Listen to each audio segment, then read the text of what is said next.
Welcome to Everyday Finance with Sai Krishna. Today, we're diving into a brand new explainer where we're going to break down the actual mechanics of personal finance. We're talking friend to friend here. Because look, if you've ever felt like you're doing absolutely everything right with your money, but you're somehow still falling behind, you are in the exact right place. We're going to bridge that massive gap between just safely stashing your money and actually building long-term wealth. Okay, so here is our roadmap for today. We're going to start with a wealth creation illusion, then lay down your financial defense, compare competition and investment models, fire up the compounding growth engine, and wrap it all up by mastering financial psychology. Let's get right into it. Section 1, the wealth creation illusion. We're kicking things off by challenging a huge piece of conventional wisdom that's probably been drilled into you since childhood. We're all taught that safely stashing our cash is the ultimate goal, right? You save every month, your bank balance ticks up, and you feel pretty good about your discipline. But then you look over at investors, and their wealth is literally skyrocketing in comparison. So why is that? Are they just incredibly lucky, or are they playing an entirely different game? Well, saving is ingrained in us as this massive moral virtue. I mean, even Mary Poppins lectured kids to save their tuppence in the bank.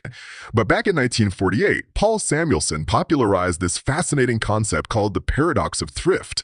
It basically shows that while saving feels really prudent for you as an individual, extreme thriftiness without any actual investment completely stalls economic momentum. If everybody just hoards their cash, businesses can't grow, and ultimately, your own wealth stagnates. And here's the real kicker. Saving alone is an illusion because of inflation. Inflation is basically a silent thief that mathematically guarantees your uninvested cash is going to lose its purchasing power over time. Think about it. A decade ago, a kilogram of flour cost 40 rupees. Today, it's 65. So if your money is just sitting there earning 1 or 2%, but your cost of living is jumping by 6%, you're not just standing still, you are actively moving backward. Which brings us to Section 2, Foundations of Financial Defense. Because before we can go on the wealth-building offense, we absolutely need a shield. You honestly can't plant a garden without a solid fence to keep the wild animals out, right? Investing is the exact same way. Saving and investing are not enemies. They are just totally different tools for completely different jobs. Saving is your protective vault. It's there for capital preservation and emergencies. Investing, on the other hand, is your growth engine.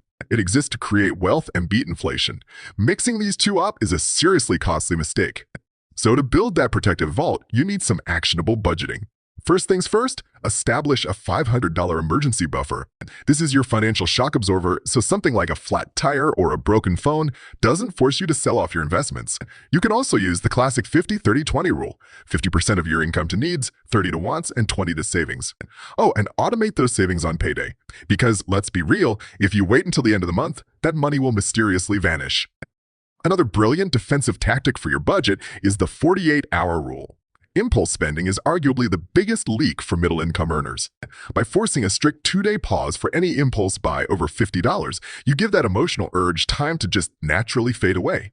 If you still genuinely need the item after 48 hours, okay, it's a planned purchase, not a reckless impulse. All right, Section 3, Competition versus Investment Models. With our defense locked in, it's time to shift our mindset. When we look at the macro level, wealth moves in two main ways. Budgeting is kind of like the competition model. It's a zero-sum game of protecting what you already have, where every dollar spent is a dollar lost. But investing?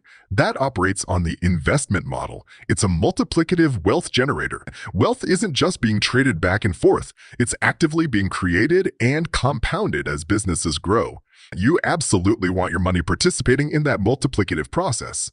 Section 4, the growth engine. Compounding.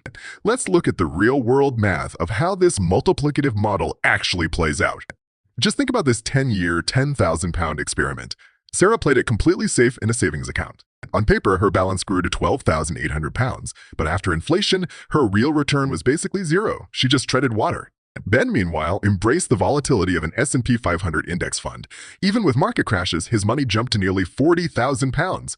After inflation, Ben more than doubled his actual real-world purchasing power. No contest, right? And this brings us to the famous rule of 72. It's an awesome mental shortcut. Just divide the number 72 by your expected annual return, and you'll find out exactly how many years it's going to take to double your money. Getting a 1% return in a basic savings account, it's going to take you 72 years. but get a 12% return in the market, and your money doubles every 6 years. Time and compounding literally do all the heavy lifting for you.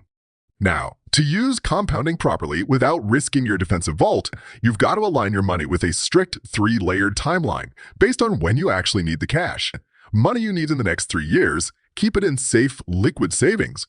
Cash for 3 to 7 years out can go into balanced or hybrid funds, but money you aren't going to touch for over 7 years, that belongs in equity index funds, so it can safely ride out the market's bumps and truly grow. Finally, Section 5, Mastering Financial Psychology. Because honestly, the math completely goes out the window if we don't fix the mind. As Morgan Housel points out in his brilliant book, The Psychology of Money, all these marbles and formulas are completely useless if you panic sell at the first sign of trouble. Your brain is often your own worst financial enemy. Your unique life experiences heavily color your financial worldview. Grew up in a terrible recession? You might be overly cautious. Grew up in an economic boom? You might take reckless risks. Acknowledging that your own emotional biases are driving your decisions is the absolute first step to beating them. And this quote perfectly anchors everything we've talked about today. Housel reminds us that creating wealth and keeping it require 2 entirely different mindsets. At the end of the day, your savings rate is just the gap between your ego and your income. Earning more money doesn't make you wealthy if you immediately upgrade your lifestyle just to impress other people. True wealth is the money you haven't spent. It's the hidden options and the ultimate flexibility you're buying for your future self. So I want to leave you with this final provocative thought. Look closely at your accounts today and ask yourself a really difficult question. Which job is your money actually doing? Do you have way too much locked away in the fortress, getting quietly eaten by inflation? Or do you have money sitting in a volatile growth engine that you actually need to pay for a roof repair next month? Balancing that fortress and that engine is the true secret to everyday finance. Subscribe to the channel for more interesting videos and hit the like and share button with your colleagues. Everyday Finance with Sai Krishna.